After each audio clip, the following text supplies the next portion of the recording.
Magandang araw mga Aldab Nation! May panibago na naman po akong update para sa inyong lahat. Pero bago natin ito umpisahan ay huwag niyo muna kalimutan na mag-subscribe sa aking YouTube channel at i-click mo na rin ang katabing bell button para maging updated ka sa mga latest videos na i-upload ko. At kapag umabot na ng 100,000 subscribers ang aking channel ay may sorpresa ako para sa inyong lahat. Alam kong excited na kayo kaya naman ngayon, umpisahan na natin ang ating kwentuhan. Ang pag-uusapan natin ngayong araw na ito kung saan Alden ipinagmalaki si Meng sa publiko na ikinagulat ng maraming netizens. Alden may paayuda sa mga Aldab Nation na bago niyang post sa kanyang social media. Sigaw tuloy ng marami, Alden, hindi kami ready dito. At ano raw kaya ang naramdaman ni Meng? Ano ito, gaano ito katotoo at may sapat nga bang ebidensya makakapagpatunay rito?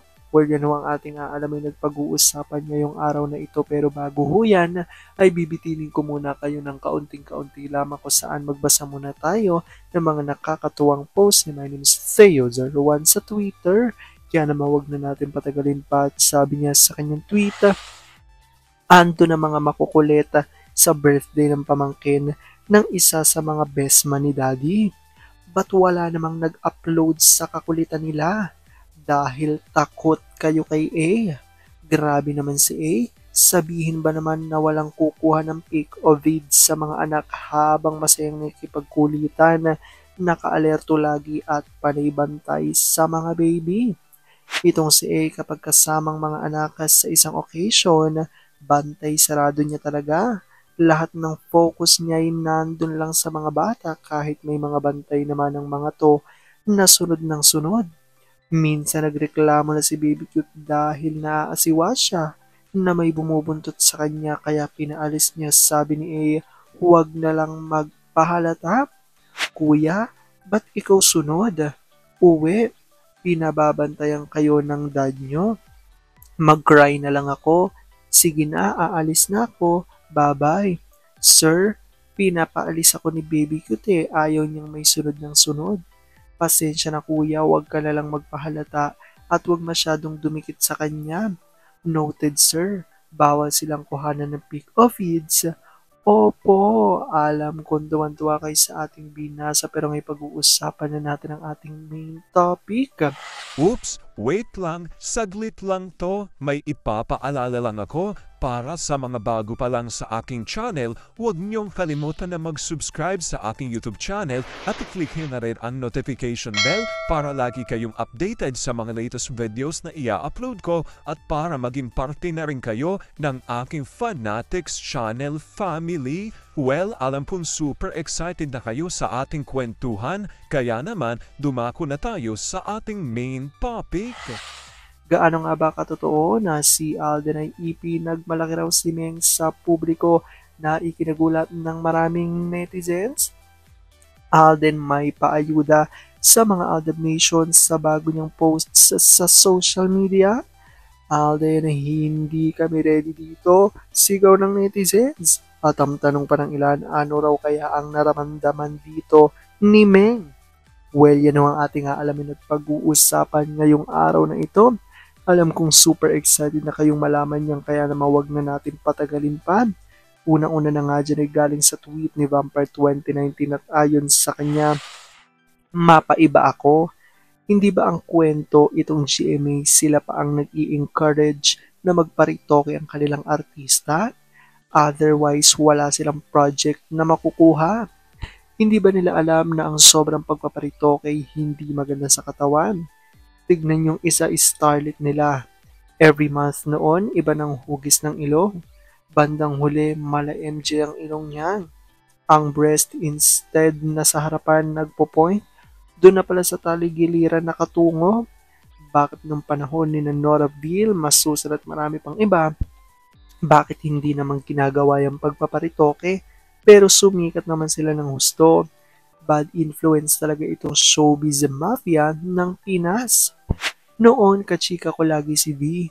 Nabanggit kong pangalawang Junakis ni Magna Kupit na sobrang daliri. at magkadikit pang dalawa? Sagot pa naman sa akin, Colgate kami eh. Stick tuwang kami sa product. Kasabihan hindi ba pag ganon, huwag ipatanggal kasi buenas. Pinatanggal kasi ni na Magna Kupit, ayan kabaligtaran ang nangyayari. Sabi naman ni Twin Flame Australia, totoo, hindi maganda ang pagpaparitoke. Ang thank you doc, magsisisi sila pagdating ng araw, mukha silang witch. Wala nang pinakamaganda yung original organic beauty. Beautiful pa rin maski may edad na. No to solo projects, Aldab pa rin. At ito na nga revelasyon galing kay Larry 1973. At ayon sa kanya, ikaw na talaga Richard Fox Jr., Aldab pa rin. At kalakip nga po, itong mga latest posts ni RJ sa kanyang social media at ayon dito, ang aking main na mahal at nagpapatibok ng aking puso. Ang puso ko ito ay para lang sa isang babae, kaya hindi nyo ako makukuha kahit kailan dahil may nagmamay-ari na ng aking puso. Ayan nga po, ito po ay makikita sa Facebook. Ito nga po ay posts ng nagngangalang Richard Fox na pinaniniwalaan nga ng marami pong mga Aldab Nation, especially ng mga TBA, ADN na itong araw ay private account di umano ni Alden. At makikita naman po natin sa post na ito ay talagang proud na proud daw ito kay Maine at andito pa talaga ang latest photo ni Maine Mendoza na ikinatuwa ng maraming mga Aldab Nation. Kumbaga parang piniflex daw ni husband ang kanyang wifey ayon yan sa mga Aldab Nation.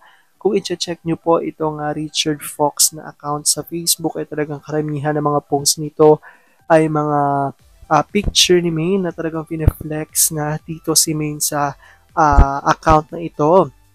Well, actually hanggang ngayon po eh hindi pa rin naman talaga kumpirmado kung talagang sino nga ba ang taong nasa likod ng account na ito at kung totoo nga ba nga si Alden ang gumagamit ng private account na ito. Pero syempre, marami mga Aldab Nation ang talagang naninindigan na itong araw ay pagmamay-ari ng nag-iisang Alden Richards at tila ba dito nga raw inilalabas ni Alden ang tunay na relasyon di umana nila ni Meng. Sigurado kong natutuwa kayo dito kasi balikan po natin way back 2015 to 2016, di ba? Sanay tayo na pinopost ni na Alden at Meng ang isa't isa. Ngunit sa kanilang mga social media accounts na Alden Richards at Maine Mendoza. Pero ngayon talagang una bes ay wala nga tayong nakikita ng mga post sa isa't isa, di ba, sa kanilang mga social media accounts dahil nga syempre kakaiba na ang mundong tinatakbuhan ng career ni na Alden at Meng na si Alden nga ay busy-busy sa kanyang career at iba't iba nga ang mga nagiging leading ladies nito. Kaya hindi na natin nakikita na nagpo-post si Alden ng tungkol kay Meng pero ayon nga ho sa mga Aldab Nation ay ito raw ang di umano'y totoong private account ni Alden at dito niya talaga todong pineflex at ipinapakita raw ang pagmamahal at pag-appreciate sa kagandahan ng kanya nag-iisang wife na si Meng ayon niya sa mga Aldab Nation. Actually, hindi lang si Alden meron pang isang Nico Mainday Fulkerson na nagngangalan sa Facebook na pinaniniwalaan niya rin ng maraming mga Aldab Nation na itong araw ay private account naman ni Mengay. At ito nga yung mga dito nga nila dalawa daw inilalabas ang kanilang mga paayuda na mga moments para sa mga Aldab Nation. Kaya naman ito isa rin sa dahilan kung bakit marami pa rin ang Aldab Nation na talagang patuloy na ipinaglalaban na may charges real. Well, i-comment down below nyo dyan guys kung kayo po ba ay natuwa at good vibes ang naging hatid ng ating balita for today. Alam ko dahil dito marami sa inyo mas lalo ngayong kumakapit at naninindigan ng Aldab Nature is real. Pero sabi nga natin na kahit na ano pa man na magdesisyon ni na Alden at Meng sa kanilang buhay karir at buhay pag-ibig, ay kailangan natin sila supportan, kailangan natin itong tanggapin ng buong buo dahil yun ang kanilang deserve. At yan ang aking update for today's video. Maraming salamat mga Aldab Nation. Ingat!